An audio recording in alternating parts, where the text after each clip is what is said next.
তোমাদেরকে মুক্তির বার্তা শোনাই, আমরা তোমাদেরকে সান্ত্বনার বাণী শোনাবো। আসো হাতে হাত রাখি, সমস্ত বৈষম্য, জুলুম, স্বৈরতন্ত্রের কবর রচনা করে আল্লাহর কোরআনের সমাজ গড়বার জন্য হাতে হাত রাখি। যদি ইনসাফ কায়েম না করা যায়, ইসলাম অনুসরণ করা যায় না, যদি বেইনসাফের বিরুদ্ধে লড়াই না করতে পারো, মিথ্যে মুসলমানিত্বের দাবি ত্যাগ করো। তুমি যদি ইনসাফের জন্য যুদ্ধ করতে না পারো, তুমি যদি বৈষম্যের বিরুদ্ধে লড়াই করার হিম্মত না রাখো, মুসলমানের মিথ্যা দাবি করা ভণ্ডামি ছাড়া কিছুই নয়। আর সর্বোপরি যদি একটি বৈষম্যহীন সমাজ গড়বার জন্য শাহাদাতের রক্ত দিতে হয়, আবু সাঈদদের মতো বৈষম্যের বিরুদ্ধে বুক পেতে দিয়ে জীবন দেওয়ার জন্য শপথ নিতে হবে। কোরআনে পাকের এক একটা আয়াত, কোরআনের এক একটা বিধান আল্লাহর জমিনে বাস্তবায়ন করার জন্য আমাদের জীবন যৌবনের বাজি লাগায় দিতে হবে, বাজি লাগায় দিতে হবে ইনশাআল্লাহ। ইনসাফ কায়েম করতে গিয়ে ছুরি যদি নিজের সন্তানের হাতের উপর দিয়ে যায়, সে হাত স্তব্ধ হয়ে যাবে না, সে হাত থমকে দাঁড়াতে পারবে না। যেখান দিয়ে ইনসাফ যাবে সেখান দিয়ে ইনসাফকে চালিয়ে দিতে হবে। এই সমাজ, এই জমিন এখন বিপ্লবী চায়। সে বিপ্লব আব্রাহাম লিঙ্কনের আদর্শের বিপ্লব নয়, সে বিপ্লব কার্ল মার্কস, মাও সেতুং আর লেনিনদের বিপ্লব নয়। বাংলার মাটি আরেকটা বিপ্লব দেখতে চায়, সে বিপ্লব হবে আল কোরআনের বিপ্লব, সে বিপ্লব হবে ইসলামী সমাজ গঠনের বিপ্লব। সেই বিপ্লবের জন্য 2000 যুবক নয়, যদি 2 লক্ষ যুবকের তাজা বুকের শাহাদাতের রক্তের প্রয়োজন হয়, সে রক্ত দেওয়ার জন্য শহীদ ঈদগাহে কারা কারা জমায়েত হবে, কারা কারা জমায়েত হবে। এটা শুধু কথার কথা না, শপথ। এটা কথার কথা না, শপথ। এটা অঙ্গীকার। কার সাথে? কার সাথে? যেই অপরাধ করে মন্ত্রীর দুলাভাই ছাড়া পেয়েছে, যেই অপরাধ করার পরে এমপির শালার শাস্তি হয় নাই, যেই অপরাধ করার পরে শিল্পপতির বিচার হয় নাই, যেই অপরাধ করার কারণে রাজনৈতিক নেতার কোনো বিচার হয় নাই, একই অপরাধ দুর্বল, গরিব, অসহায় মানুষ করার পরে তার উপর আইনের শাসন 100 ভাগের জায়গায় 200 ভাগ বাস্তবায়ন করা হয়। আল্লাহ নবী বলেছেন, পৃথিবীতে ইসলাম এসেছে শুধুমাত্র ইবাদত, নামাজ, রোজা, হজ, যাকাতের বিধান বাস্তবায়নের জন্য নয়। ইসলাম দুনিয়াতে আগমন করেছে, তার আগমনের অন্যতম উদ্দেশ্য হলো সমস্ত বৈষম্য দূর করে, জুলুম আর বেইনসাফি দূর করে বিশ্ব সভ্যতায় ন্যায় এবং ইনসাফ কায়েম করা।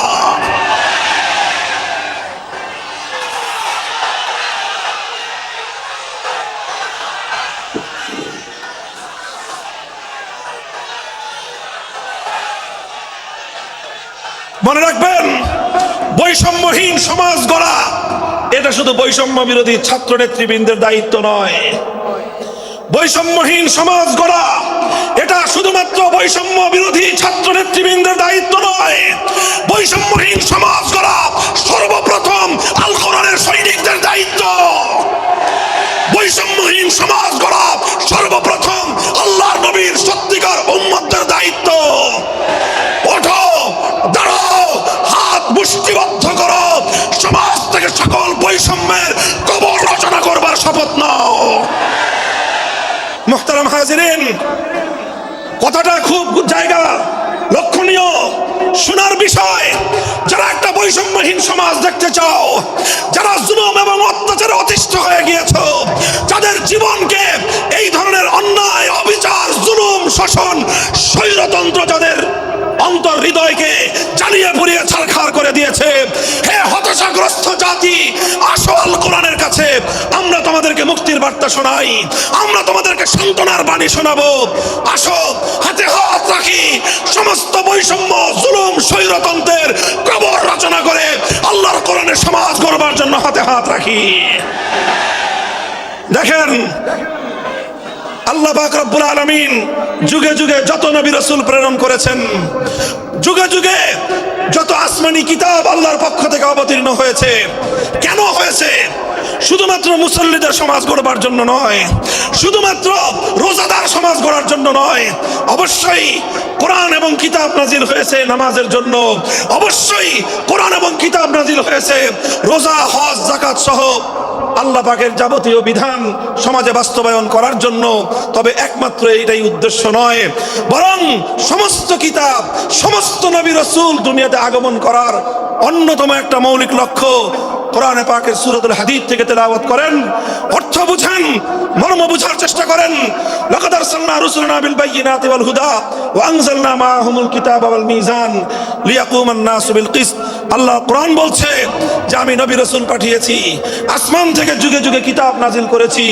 এই সব কিছুর অন্যতম একটা উদ্দেশ্য হলো লিয়াকুমান নাসু বিল কিসতি।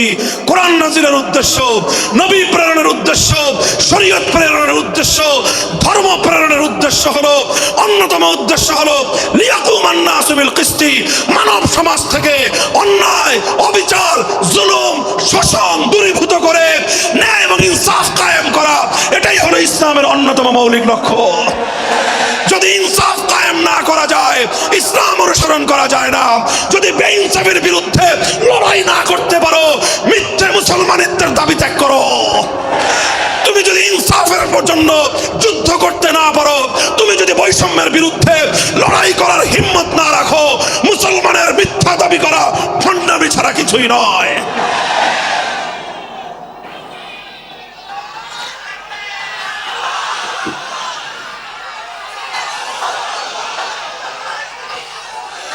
এই জন্য আমাদেরকে বুঝতে হবে, আমাদের জীবনের অন্যতম মিশন, যে জন্য আল্লাহ তার নবীদেরকে পাঠিয়েছেন, নবীদের জীবনের মিশন যা ছিল, নবীর উত্তরাধিকারী, নবীর অনুসারীদের জীবনের মিশনও সেটাই হবে। বলেন কথা ঠিক না বেঠিক? যে পথে গিয়েছে নবীদের জীবন, সে পথে যাবে আমাদের জীবন।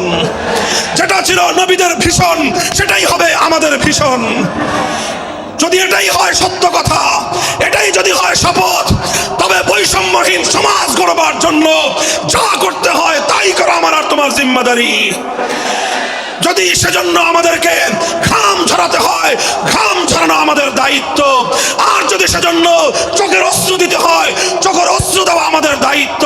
যদি সম্পদের কোরবানি করতে হয়, মাল সম্পদের কোরবানি করা, সেটাই আমাদের জীবনের দায়িত্ব এবং উদ্দেশ্য। আর সর্বোপরি যদি একটি বৈষম্যহীন সমাজ গড়বার জন্য শাহাদাতের রক্ত দিতে হয়, আবু সাঈদদের মতো বৈষম্যের বিরুদ্ধে বুক পেতে দিয়ে জীবন দেওয়ার জন্য শপথ নিতে হবে।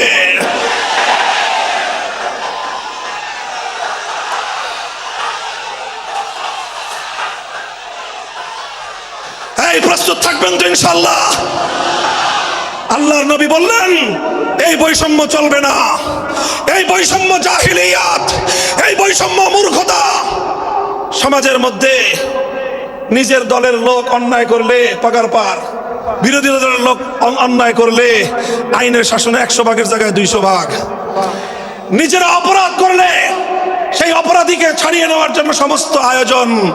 বিপক্ষ মতের লোকজন অপরাধ না করা সত্ত্বেও তাদেরকে কেচোর মতো মাটির গর্ত থেকে ধরে এনে তাদেরকে বিচারের মুখোমুখি দাঁড় করানো, অন্যায়ভাবে তাদের জীবন থেকে তাদের যৌবনের সময়গুলো কেড়ে নেওয়া, বছরের পর বছর অন্ধকার কারা প্রকোষ্ঠে তাদেরকে বন্দী করে রাখা। এই জুলুম এবং অন্যায়ের অবসান যদি না ঘটাতে পারো, পুরুষ এবং যুবক মানুষ হিসেবে আল্লাহর কাছে জবাবদিহিতার সুযোগ থাকবে না। কাজেই তাফসীরুল কোরআন শুধুমাত্র কোরআনের তেলাওয়াতের জন্য নয়, তাফসীরুল কোরআন শুধু আল্লাহর কোরআনের মর্ম বোঝানোর জন্য নয়। আল্লাহর কোরআন তেলাওয়াত করতে হবে, মর্ম বুঝতে হবে, আর তালিমে হিকমতের কর্মসূচির অধীনে কোরআনে পাকের এক একটা আয়াত, কোরআনের এক একটা বিধান আল্লাহর জমিনে বাস্তবায়ন করার জন্য আমাদের জীবন যৌবনের বাজি লাগায় দিতে হবে, বাজি লাগায় দিতে হবে ইনশাআল্লাহ। হযরত রাসূল আকরাম সাল্লাল্লাহু আলাইহি ওয়াসাল্লাম বলছিলাম, জাতির উদ্দেশ্যে প্রদত্ত মক্কা বিজয়ী মহাবীর আমিরুল মুমিনিন নবিয়ুল্লাহ খলিফাতুল্লাহ ফিল আরদ খলিফাতুল মুসলিমিন মুহাম্মদুর রাসূলুল্লাহ সাল্লাল্লাহু আলাইহি ওয়াসাল্লামের বক্তব্যের কথা আল্লাহ নবী বললেন, বৈষম্যের কারণে আল্লাহ পাক রব্বুল আলামিন পৃথিবীর বহু জাতিকে ধ্বংস করে দিয়েছেন। সুতরাং শুনে রেখো, আমার দ্বারা বৈষম্য হবে না। শুধু আমার বংশের লোক দেখে, আমার গোত্রের লোক দেখে, আমার রক্তের আত্মীয়তার সূত্রের কারণে আমি অপরাধ প্রমাণিত হওয়ার পরেও তার উপর কোরআনের বিধান বাস্তবায়ন করব না, এটা আমার দ্বারা সম্ভব নয়। এরপরে আল্লাহর নবী যেই কথাটি বললেন, সেই কথা যদি আল্লাহর নবী হাদিসে না বলতেন, তাহলে সেই কথা উচ্চারণ করতে আমাদের জিহ্বা কেঁপে উঠত, আমাদের বক্ষ প্রকম্পিত হতো। আল্লাহর নবী বললেন, ওয়াল্লাহ লাউ আন্না ফাতিমাতা বিনতা মুহাম্মাদিন সারাকাত লাকাতাতু ইয়াদাহা, ওয়াল্লাহি লাউ আন্না ফাতিমাতা বিনতা মুহাম্মাদিন সারাকাত লাকাতাতু ইয়াদাহা। শুধু আমার দাদির গোত্র, আমার বংশের ফাতেমা নামনি মহিলা নয়, আজ যদি আমি মুহাম্মদুর রাসূলুল্লাহর কলিজার টুকরা মেয়ে, আমার জীবনের সবচেয়ে আদরের সন্তান ফাতেমা যদি আজকে চুরি করে ধরা পড়তো, আমি আল্লাহর শপথ করে বলি, আমি তার হাত কেটে দিতে এতটুকু দ্বিধা করতাম না। মুহতারাম হাজিরিন, এটাই হলো তালিমে হিকমত। আল্লাহর কোরআনের বিধান বাস্তবায়ন করতে গিয়ে ছুরি যদি নিজের সন্তানের গলার উপর দিয়ে যায়, ইব্রাহিম খলিলুল্লাহর মতো ছুরি চালায় দিতে দ্বিধা করা যাবে না। যদি ইনসাফ কায়েম করতে গিয়ে ছুরি যদি নিজের সন্তানের হাতের উপর দিয়ে যায়, সে হাত স্তব্ধ হয়ে যাবে না, সে হাত থমকে দাঁড়াতে পারবে না। যেখান দিয়ে ইনসাফ যাবে, সেখান দিয়ে ইনসাফকে চালিয়ে দিতে হবে। রাসূল আকরাম সাল্লাল্লাহু আলাইহি ওয়াসাল্লাম ঘোষণা করলেন, আল্লাহর আয়াত নাযিল হলো, ইয়া আইয়ুহাল্লাযীনা আমানুত্তাকুল্লাহ ওয়া যারু মা বাকিয়া মিনার রিবা ইন কুনতুম মুমিনিন। হে মুমিনগণ, সুদকে তোমরা পরিহার করো যদি ঈমানদার হয়ে থাকো। যদি ঈমানদার হয়ে থাকো, কি করো তোমরা? সুদকে পরিহার করো। কি করো? ইত্তাকুল্লাহ, তোমরা আল্লাহকে ভয় করো। ওয়াজারু মা বাকিয়া মিনার রিবা, সুদের যা অবশিষ্ট আছে এই সব কিছু তোমরা পরিহার করো। আর যদি না করো, সুদ যদি তোমরা পরিহার না করো, ফাজানু বিহারবিম মিনাল্লাহি ওয়া রাসূলিহি, আল্লাহ এবং তার রাসূলের পক্ষ থেকে যুদ্ধের ঘোষণা শুনে নাও। হে জাতি, হে মুসলিম সম্প্রদায়, আমরা তোমাদের কাছে পয়গাম পৌঁছে দিতে চাই, আল্লাহর উপর বিশ্বাসী জাতি, আল্লাহর নবীর উপর আস্থাশীল জাতি কোনোদিন সুদি কারবার করতে পারে না। সুদ ভিত্তিক অর্থ ব্যবস্থা দিয়ে তাদের সমাজ চলতে পারে না। আল্লাহর উপর বিশ্বাসীদের সমাজ যদি হয় সুদ ভিত্তিক, তার অর্থ হলো রাত দিন আল্লাহ এবং তার রাসূলের সঙ্গে তারা যুদ্ধে লিপ্ত। যেই মুসলিম জাতি আল্লাহর সাহায্য নিয়ে বিশ্বব্যাপী বিজয়ী হওয়ার স্বপ্ন দেখে, সে মুসলিম জাতি যদি স্বয়ং আল্লাহর সঙ্গে যুদ্ধে লিপ্ত থাকে, তাদের জীবনেও কল্যাণ এবং বিজয় আসার সম্ভাবনা নাই। এই জন্য মুসলিম জাতির উত্থানের জন্য মুসলমানদের বিজয়ের পূর্ব শর্ত হলো সুদ পরিহারের মাধ্যমে আল্লাহর সঙ্গে যুদ্ধ বন্ধ করতে হবে, আল্লাহর পক্ষ থেকে সাহায্য চাইতে হবে। কোরআনের আয়াত, সূরা বাকারার আয়াত, এই আয়াত নাজিল হওয়ার পরে আল্লাহর নবী শুধু তেলাওয়াত করে দায়িত্ব ক্ষান্ত করেন নাই, শুধু সুদের মর্ম বুঝিয়ে নিজের দায়িত্ব ক্ষান্ত করেন নাই। তৃতীয় দায়িত্ব তালিমে হিকমত, সুদকে সমাজ থেকে সমূলে উৎখাত করার উদ্যোগ নিয়েছেন। বলেন সুবহানাল্লাহ।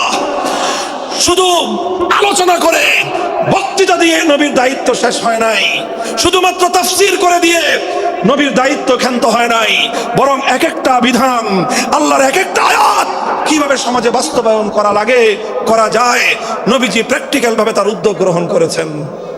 কিভাবে উদ্যোগ নিয়েছেন? সুদের বিরুদ্ধে কি উদ্যোগ নিয়েছিলেন?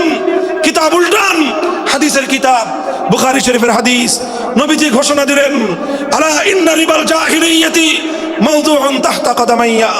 জাহিলিয়াতের যুগে যত সুদের কারবার চলতো, ইসলাম এবং আল কোরআনের সমাজ গড়বার পর সেই জাহিলি যুগের রীতি, সুদ ভিত্তিক অর্থ ব্যবস্থা মুসলিম সমাজে আর থাকতে পারে না।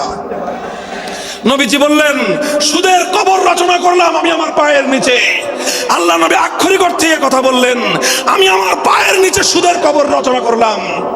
এরপরে আল্লাহ নবী ঘোষণা দিলেন, অনেকে আছো তোমরা যারা আগে কুফরির জামানায় জাহিলিয়াতের যুগে সুদের উপর লগ্নি করেছো, সুদের উপর মানুষকে ঋণ দিয়েছো, সুদী মহাজন যারা সুদের ভিত্তিতে মানুষকে টাকা দিয়েছো, এইরকম কাজ কারবার যারা করতো, সেই যুগে তাদের মধ্যে একজন ছিলেন স্বয়ং আল্লাহর নবীর চাচা হযরত আব্বাস বিন আব্দুল মুত্তালিব রাদিয়াল্লাহু আনহু। মক্কার ঘরে ঘরে আব্বাস রাদিয়াল্লাহু আনহু মানুষের কাছে ঋণ টাকা দিতেন, টাকা পাওনা ছিল, এবং সকল টাকা লগ্নি করা ছিল, বিনিয়োগ করা ছিল সুদের ভিত্তিতে। আল্লাহর নবী ঘোষণা করলেন, জাহেলি যুগের সমস্ত সুদ আমি আল্লাহর নবী মওকুফ ঘোষণা করলাম। সর্বপ্রথম যেই সুদ আমি মাফ ঘোষণা করলাম সেটা হলো আমার চাচা আব্বাসের সুদ। কাউকে আমার চাচার কাছ থেকে যারা ঋণ নিয়েছিল কেউ আর আমার চাচার সুদ দিতে হবে না, শুধুমাত্র মূল পুঁজিটা ফেরত দিবে। সুদ আজ থেকে কবর রচনা করা হলো।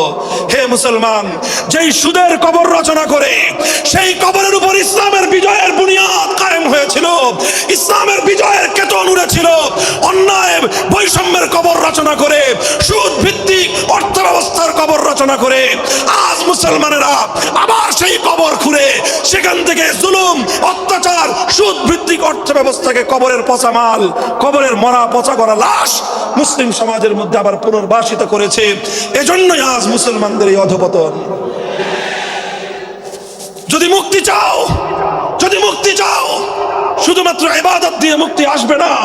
ইবাদত যেমন করতে হবে, যেরকম নামাজ, রোজা, হজ, যাকাত, তাসবিহ, তাহলিল আদায় করতে হবে, ঠিক একই ভাবে সমাজ সংস্কার করার জন্য সমাজ থেকে জুলুম দূর করতে হবে, বৈষম্য দূর করতে হবে, বেইনসাফি দূর করতে হবে, সুদ ভিত্তিক অর্থ ব্যবস্থার বিরুদ্ধে জাতীয়ভাবে ঐক্য গড়ে তুলে সুদের বিরুদ্ধে যুদ্ধ ঘোষণা করতে হবে।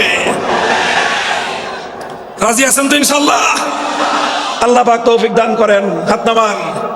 3 দফা কর্মসূচি গেল, তালিমে হিকমত সর্বশেষ আলোচনা সমাপ্তির দিকে। নবীজির 4 নম্বর কর্মসূচি হলো ওয়ায়ুআল্লিমুহুমুল কিতাবা ওয়াল হিকমাতা ওয়া ইউযাক্কিহিম। ইউযাক্কিহিম অর্থ হলো তাজকিয়া। তাজকিয়ার অনেক অর্থ। তাজকিয়া বলে শুধুমাত্র পীর মুরিদি বোঝানো হয়, তাজকিয়া বলে শুধুমাত্র তাসাউফ চর্চা বোঝানো হয়, তাজকিয়া বলে শুধুমাত্র কিছু ওজিফা আদায় করা বোঝানো হয়।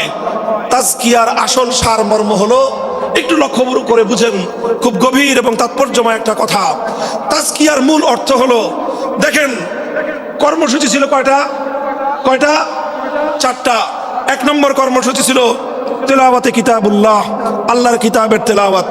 2 নম্বর কর্মসূচি ছিল তালিমে কিতাবুল্লাহ, আল্লাহর কিতাবের মর্ম বোঝানো। 3 নম্বর কর্মসূচি ছিল তালিমে হিকমত, অর্থাৎ আল্লাহর কিতাবের প্রত্যেকটা বিধান, প্রত্যেকটা বিষয়কে প্র্যাকটিক্যাল আমলে পরিণত করা, কার্যে পরিণত করা। কথা ঠিক না বেঠিক? 3 নম্বর কর্মসূচি হলো শুধু আমলে পরিণত করাই দায়িত্ব শেষ নয়, বরং আমলে পরিণত করার পরেও আরো অগ্রসর হতে হবে। 4 নম্বর কর্মসূচি হলো আল্লাহর কোরআনকে নিজের আখলাক এবং নিজের চরিত্রে পরিণত করা, কোরআনকে চরিত্রে পরিণত করা, কোরআনের চরিত্র অর্জন করা। কোরআন যে আখলাকের কথা বলেছে, কোরআন যেই চরিত্রের কথা বলেছে, সেই কোরআনই চরিত্র যখন একজন মানুষ গঠন করতে পারে, এটাকেই বলা হয় তাজকিয়া। এটার নামই হলো তাসাউফ।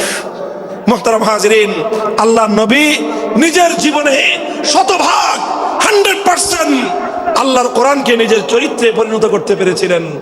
এই জন্য যদি কেউ জিজ্ঞাসা করে আল্লাহর নবীর সিরাত কি, নবীর জীবনীটা কি, বলেন তো? সবচেয়ে সংক্ষিপ্ত অথচ সবচেয়ে পূর্ণাঙ্গ জবাব হলো, কি বললাম? সবচেয়ে সংক্ষিপ্ত অথচ সবচেয়ে পূর্ণাঙ্গ। নবীর জীবন সম্পর্কে সবচেয়ে সংক্ষিপ্ত এবং সবচেয়ে পূর্ণাঙ্গ বর্ণনা হলো কানা খুলুকুহু আল কোরআন, আমার নবীর চরিত্র ছিল কোরআন। কোরআন যা বলেছে নবীর চরিত্রে সেটা বাস্তবায়িত হয়েছে, নবীর আখলাকে সেটা বাস্তবায়িত হয়েছে। নবীজির কথাবার্তা, নবীজির উঠা বসা, নবীজির আচার ব্যবহার, নবীজির প্রত্যেকটা অ্যাক্টিভিটি, এমনকি চিন্তা চেতনা, সব যখন আল্লাহর কোরআন অনুযায়ী তৈরি হয়, তখন সেটাকেই বলা হয় তাজকিয়া। আর এটাই হলো কোরআনকে কেন্দ্র করে 4র্থ কর্মসূচি। মুহতারাম হাজিরিন, আমি আমার আলোচনা এবার সমাপ্তির দিকে টেনে নিয়ে যাই। আসুন আমরা আল্লাহর কোরআনকে সেন্টারে রেখে একটা সমাজ বিনির্মাণের চেষ্টা করি। সেই সমাজ বিনির্মাণের জন্য প্রথম কাজ, ঘরে ঘরে কানে কানে কোরআনের তেলাওয়াতের আওয়াজ পৌঁছে দেই। 2 নম্বর, প্রতিটি মুসলমানের কাছে কোরআনের মর্ম বোঝানোর চেষ্টা পৌঁছে দেই।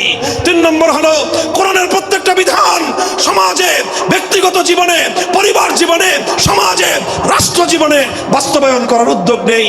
চতুর্থ কর্মসূচি হলো আল্লাহর কোরআনকে নিজের আখলাক, নিজের চরিত্রে রূপান্তরিত করার জন্য সর্বাত্মক চেষ্টা চালাই। ইনশাআল্লাহ রাজি আছি তো? ইনশাআল্লাহ রাজি আছেন তো? আল্লাহর কোরআন শুধুমাত্র তেলাওয়াত নয়, শুধুমাত্র তাফসীর আর ব্যাখ্যা নয়, এই কোরআনকে বাস্তবে পরিণত করবার জন্য মুসলমানরা যদি উদ্যোগ গ্রহণ করে, আগামীর বিশ্ব হবে ইসলামের বিশ্ব, আগামীর বিশ্ব হবে আল কোরআনের বিশ্ব ইনশাআল্লাহ। বাংলাদেশ বাংলাদেশ বাংলাদেশ নিয়ে আমার আখেরি বার্তা এখন হলো বিপ্লবের জন্য বাংলাদেশ উর্বর হয়ে আছে। কথা বলেন ঠিক না বেঠিক? বৃষ্টির পানি পড়লে যেভাবে শীতকালের পরে বৃষ্টির পানি পড়ার সঙ্গে সঙ্গে ফসলের মাঠ যেমন চাষাবাদের জন্য উর্বর হয়ে যায়, আবু সাঈদ, মুগ্ধ, সিফাত হাসান, এভাবে আমাদের অসংখ্য অগণিত বীর শহীদদের রক্ত ভেজায় বাংলার মাটি এখন ইসলামী বিপ্লবের জন্য উর্বর হয়ে আছে, আল কোরআনের বিপ্লবের জন্য উর্বর হয়ে আছে। এই সমাজ, এই জমিন এখন বিপ্লবী চায়। সে বিপ্লব আব্রাহাম লিঙ্কনের আদর্শের বিপ্লব নয়, সে বিপ্লব কার্ল মার্কস, মাও সেতুং আর লেনিনদের বিপ্লব নয়। বাংলার মাটি আরেকটা বিপ্লব দেখতে চায়, সে বিপ্লব হবে আল কোরআনের বিপ্লব, সে বিপ্লব হবে ইসলামী সমাজ গঠনের বিপ্লব। সেই বিপ্লবের জন্য 2000 যুবক নয়, যদি 2 লক্ষ যুবকের তাজা বুকের শাহাদাতের রক্তের প্রয়োজন হয়, সে রক্ত দেওয়ার জন্য শহীদ ঈদগাহে কারা কারা জমায়েত হবে, কারা কারা জমায়েত হবে। এটা শুধু কথার কথা না, শপথ। এটা কথার কথা না, শপথ। এটা অঙ্গীকার। কার সাথে? কার সাথে? ইনশাআল্লাহ এই শপথ এবং অঙ্গীকারের উপর আমরা আমাদের জীবনের অবশিষ্ট সময়গুলো অতিক্রম করার চেষ্টা করব। করবেন তো ইনশাআল্লাহ? আল্লাহ পাক কবুল করুন, তৌফিক দান করেন। 3 দিন ব্যাপী আজিমুস শান তাফসীরুল কোরআন মাহফিলের এই আয়োজন সার্থক হোক ইসলামী সমাজ গঠনের জন্য। এখান থেকে মানুষ অনুপ্রেরণা নিয়ে ঘরে ফিরুক, ঘরে ঘরে কোরআনের আলো, ঘরে ঘরে কোরআনের তেলাওয়াত, কোরআনের তালিম এবং কোরআনের হিকমতের আমল শুরু হোক। আল্লাহ আমাদের সকলকে গ্রহণ করুন, তৌফিক দান করেন। ওয়া আখিরু দাওয়ানা আলহামদুলিল্লাহি রাব্বিল আলামিন। সুবহানাল্লাহি ওয়া বিহামদিহি, সুবহানাকাল্লাহুম্মা বিহামদিক, আশহাদু আল্লা ইলাহা ইল্লা আনতা, আস্তাগফিরুকা ওয়া আতুবু ইলাইক।